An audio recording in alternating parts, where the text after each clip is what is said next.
Muy buenas tardes, amados hermanos. Dios bendiga a todos abundantemente. Ya ustedes no se dejan ver. He tenido que venir hoy a compartir con ustedes porque si no, no se dejan ver. Hermanos, iniciamos nuestro estudio bíblico que lleva por título Hogares de un solo padre o madre. Hogares de un solo padre o madre. Ya vamos a colocarlo para que lo mantengamos allí presente en nuestra pantalla.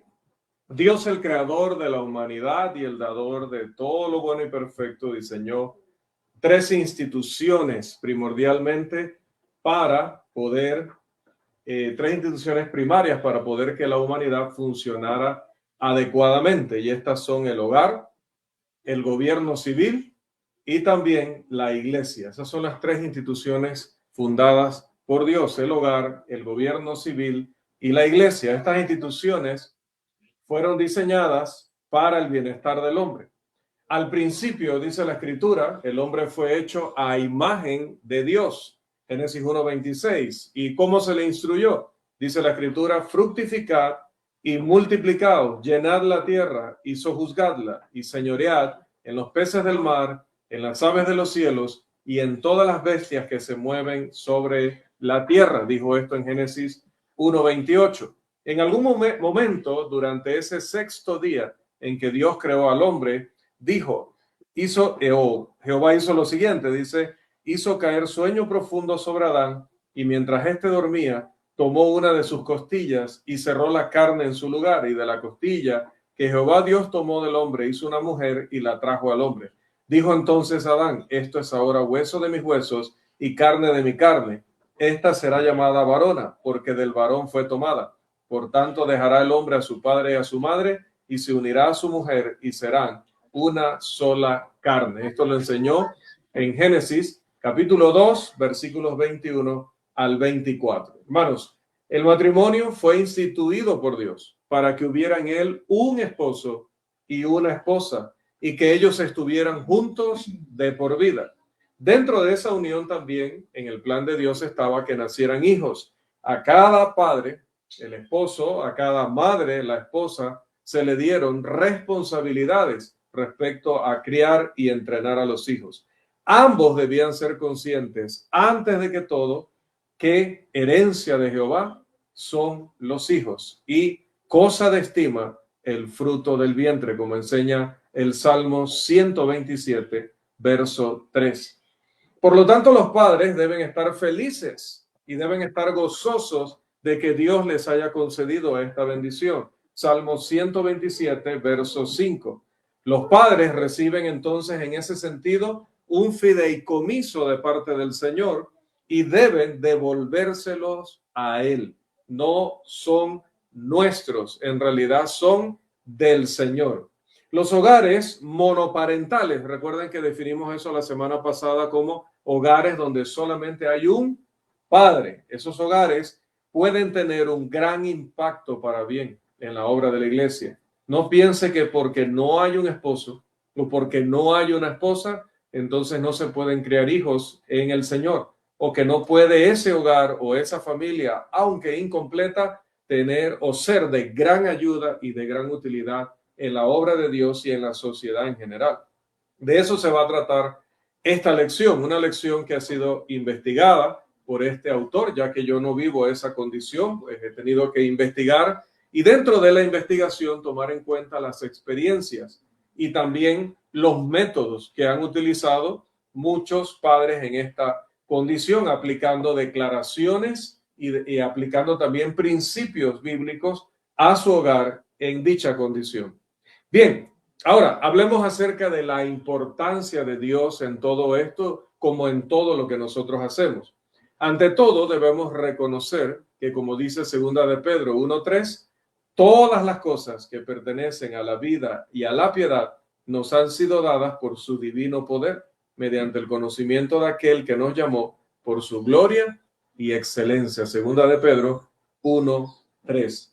Dios ha equipado entonces a su pueblo, eso es lo que significa ese texto, para todas las cosas que tengan que ver con nuestra vida, no solamente con lo que tenga que ver con la iglesia, no solamente nos ha equipado para ser maestros o predicadores o maestras, sino que realmente Dios nos ha dado muchas enseñanzas, principios y ejemplos, buenos y malos en la Escritura, para que nosotros veamos cómo se crían hijos justos o piadosos y cómo se crían hijos que en el futuro nos van a desafiar y van a desafiar también a Dios.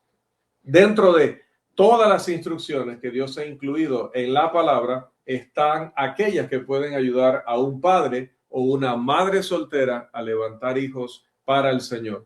Los cristianos deben confiar en Dios. Los cristianos deben confiar en la sabiduría de Dios.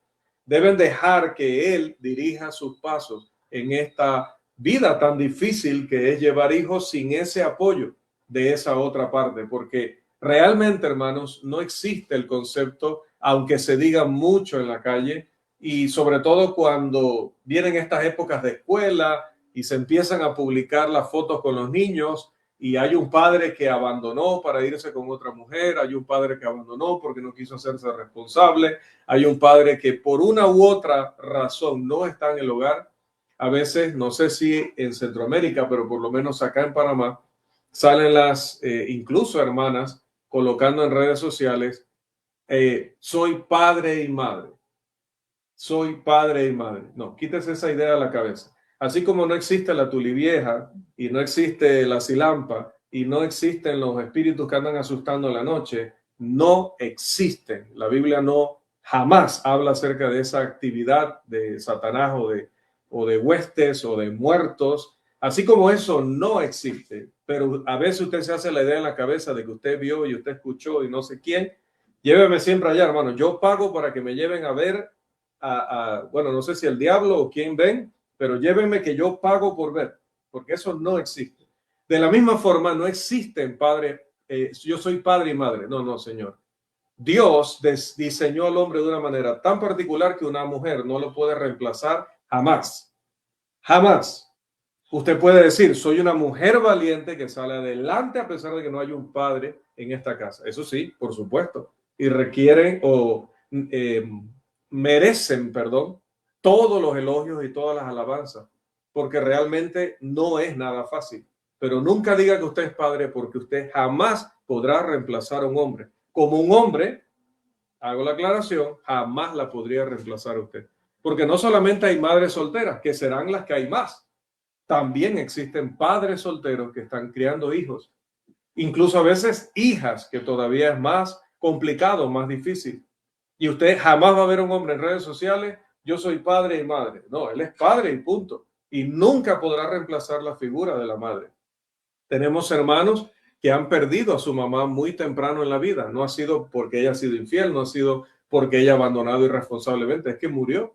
Y a pesar de ello, ese padre ha levantado a sus hijos con gran esfuerzo, pero no es madre, nunca será madre. La madre es irreemplazable, el padre es irreemplazable. Pero nuestra sociedad, que sobre todo tiene una cruzada en contra de los hombres y quiere minimizar el papel del hombre, incluso eliminar al hombre convirtiéndolo casi en mujer, ha venido con este lenguaje y a veces las hermanas copian ese lenguaje sin analizar lo que están diciendo. No, hermano, no trastorne el plan de Dios.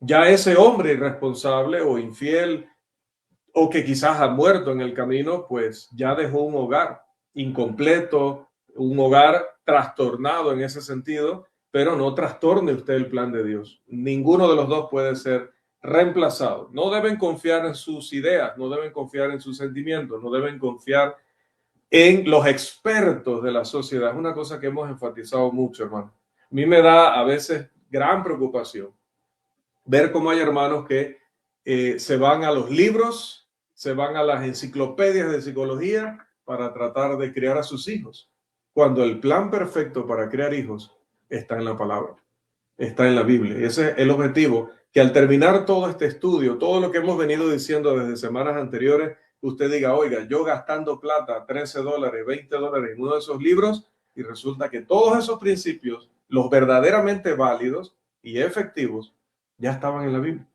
ya estaban en la palabra de Dios.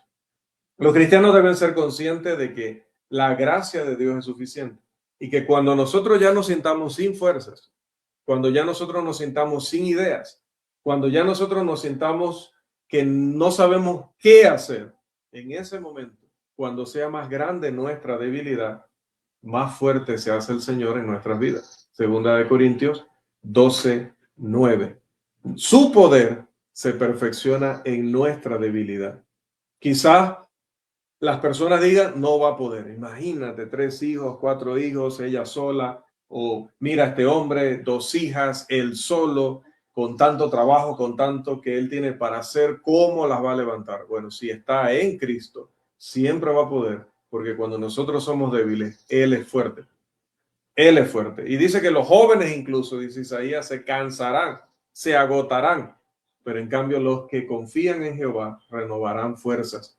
No importa qué tan difícil sea la situación que vamos a afrontar, Dios nos va a dar la fuerza necesaria.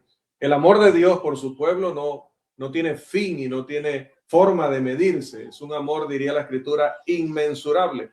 Y en ese amor Él conoce todo lo que nosotros vivimos, todo lo que nosotros soportamos. Nadie aquí sabe todas las situaciones familiares que todos tenemos. Nadie sabe aquí la lucha. Nadie aquí sabe las necesidades, todas y en cada momento de cada uno de los que tenemos al lado, de los que hoy no pueden estar aquí porque precisamente están trabajando y luchando para tratar de sacar su casa adelante. Pero Dios sí, Dios conoce el pasado, el presente y el futuro. Dios conoce todas nuestras necesidades y Dios conoce qué realmente nos ayuda para cumplir esta misión. Ahora, ¿qué hace que en un hogar falte un padre? Bueno, ya más o menos lo mencionamos. Primero, los hogares monoparentales o de un solo padre pueden ser el resultado de la muerte. La muerte es una cita a la que todos tenemos que asistir. Tarde o temprano nos va a llegar ese día. Y los esposos deben saber que su esposo o su esposa le puede faltar en algún momento.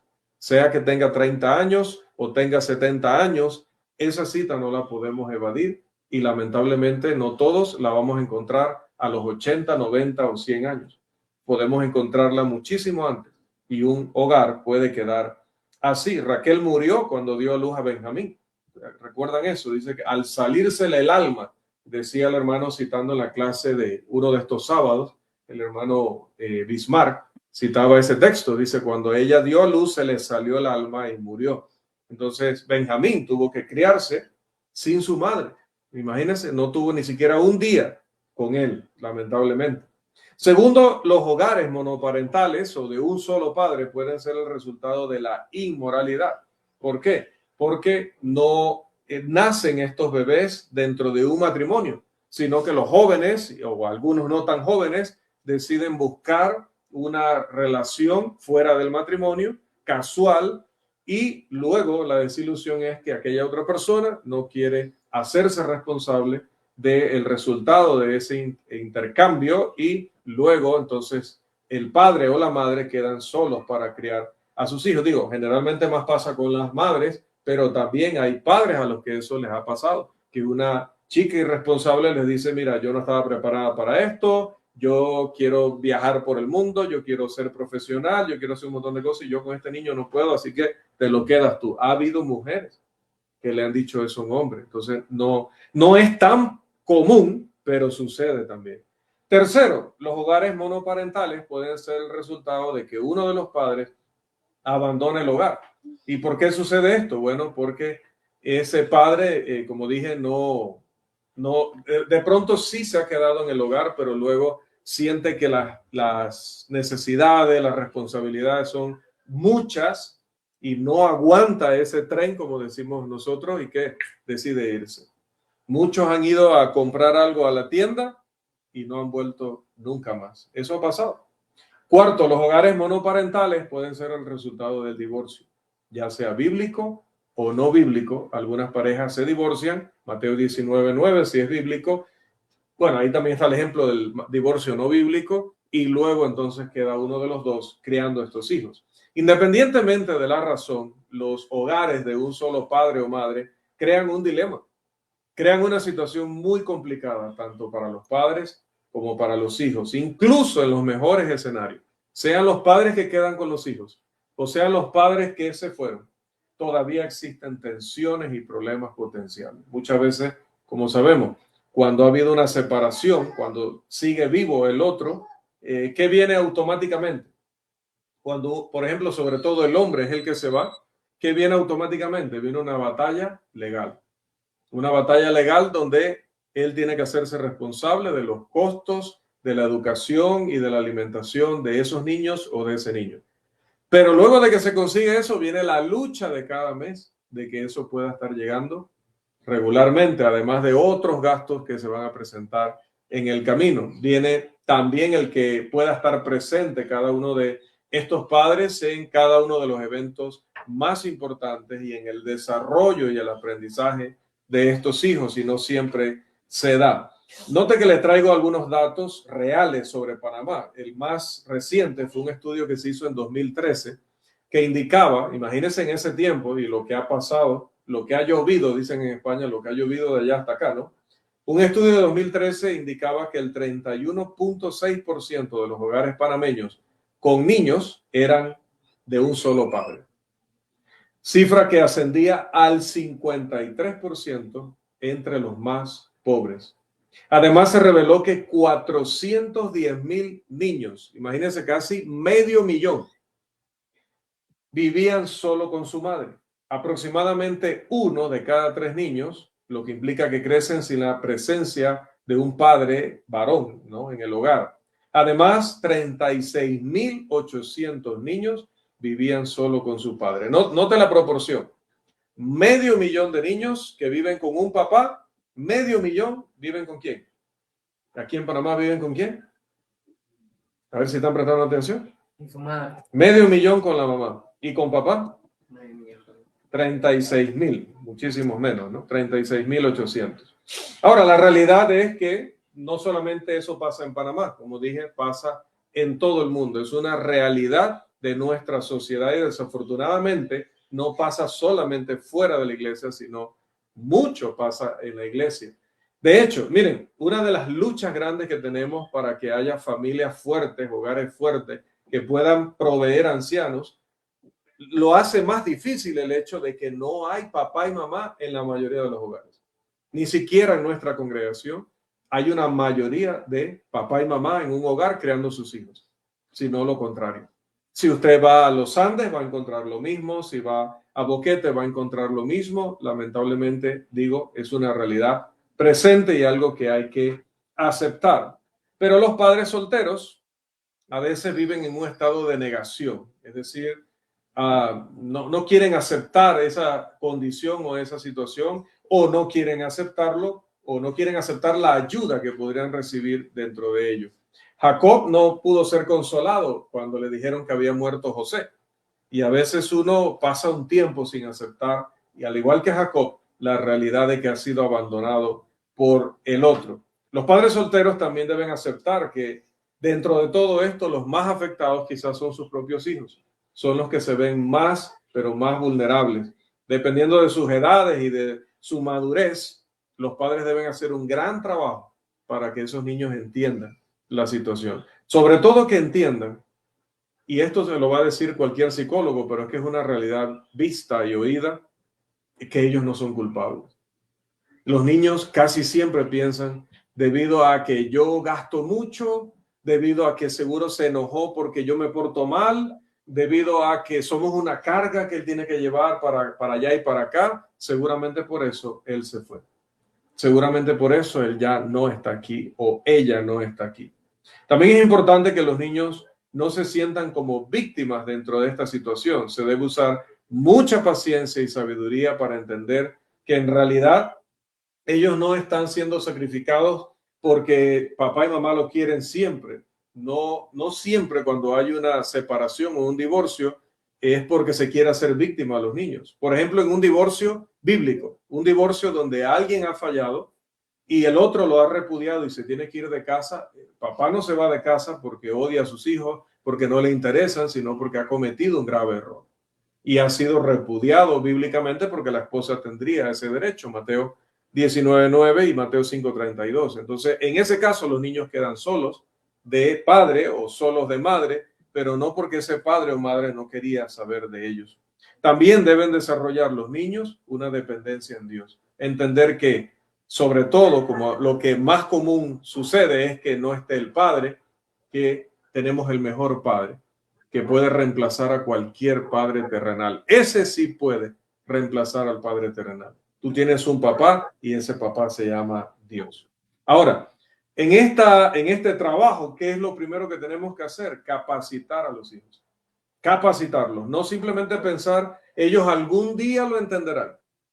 En algún momento allá en el futuro cuando ya sean mayores. No, ahora, después de aceptar nuestra condición, después de aceptar que así quedamos y que así quizás tendremos que vivir durante muchos años o el resto de la vida, los padres solteros deben dedicarse al negocio espiritual de educar a sus hijos de manera piadosa. Sabemos lo que Salomón dijo en Proverbios 22:6. ¿Quién recuerda ese pasaje? Sin buscarlo, obviamente, ¿no? ¿Qué dice? ¿Qué recuerdan que dice Proverbios 22:6? Aquí se cita mucho. Es uno de los pasajes más citados. Instruye al niño ¿dónde? Y aun cuando fuere viejo, no se apartará de él. Si no se había aprendido este versículo, hermanos, apréndanselo. Si ustedes no se aprenden la Biblia, yo me pregunto, ¿cómo hacen cuando llega la tentación? ¿Cómo hacen cuando llega un problema? ¿Cómo hacen cuando hablan con alguien para predicarle el evangelio o compartirle el evangelio? Si no se memorizan los textos bíblicos, ¿cómo hacemos? No nos confiemos, hermanos, de que todo lo vamos a recordar en el momento que lo necesitemos. Mira, este es uno de los pasajes más conocidos y utilizados porque es uno de los más necesarios. Todos los días hay que recordar: instruye al niño en su camino, y aun cuando fuere viejo, no se apartará de él. Esto se refiere a todo el proceso de moldear la personalidad de un niño, el comportamiento de un niño, el carácter de un niño. La palabra hebrea shanak significa poner en la boca. Poner en la boca. Ponle en la boca al niño. Y en este verso se implica la idea de inculcar en los niños la sabiduría de Dios dentro de lo que cada niño es, porque no todos los niños son iguales. Cada uno tiene su camino, cada uno tiene su manera, y no a todos le hablamos ni lo convencemos de la misma forma. Hay un niño al que solo usted le habla y se sienta ahí quieto. Hay un niño al que hay que disciplinar inmediatamente porque no lo va a hacer de otra manera. Pero sea cual sea el camino de él, en su forma, en su carácter, en su personalidad, instrúyelo, dice la Biblia. Y hay un modelo bíblico de cómo hacer esto. Primero, los padres deben dar el ejemplo. ¿Qué dice Lucas, hermanos? 22:37, por favor. Lucas, Evangelio según Lucas, capítulo 22, versículo 37. Por favor. ¿Qué es lo primero que deben hacer los padres para estar listos para capacitar a sus hijos? Adelante.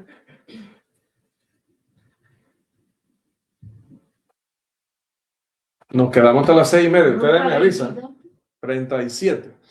Anótenlo rápido y verán que luego lo buscan con más claridad, ¿verdad? Lucas 22:37. ¿Qué dice? Que es necesario que se cumpla todavía en mí aquello que está escrito.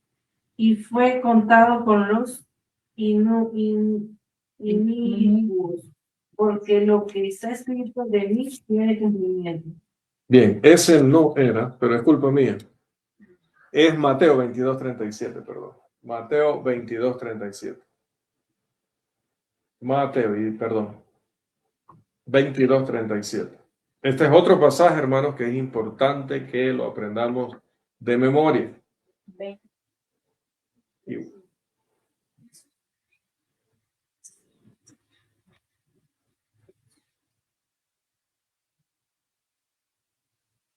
Bien, dice, la manera de que los padres puedan ser buenos maestros de sus propios hijos en esta condición es que aunque se haya ido papá o aunque se haya ido mamá, ¿qué debe mostrar? Que es una persona que ama al Señor con todo su corazón. Es decir, nunca va a haber un sentimiento o un afecto por otra persona mayor que el que papá o mamá tienen por Dios.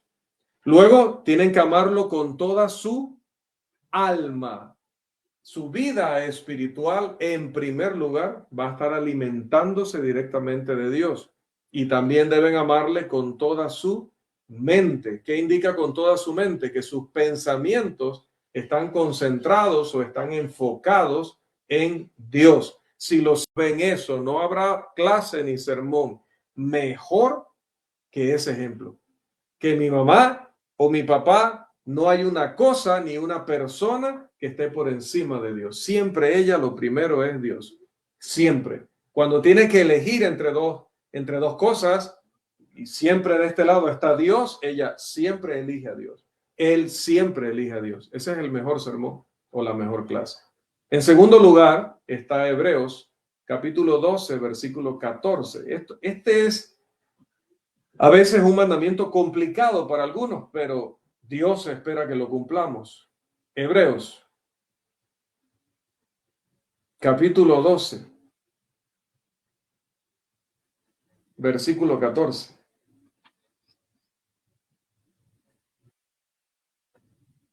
Seguid la paz con todo y la santidad, en la cual nadie verá al Señor. Bien, ¿qué vemos allí? Dice que debemos buscar la paz con todas las personas. Si nuestros hijos nos ven en primer lugar odiando a aquella persona que se fue y hablando pestes de aquella persona que se fue y sembrando resentimiento en ellos, no le está haciendo ningún bien.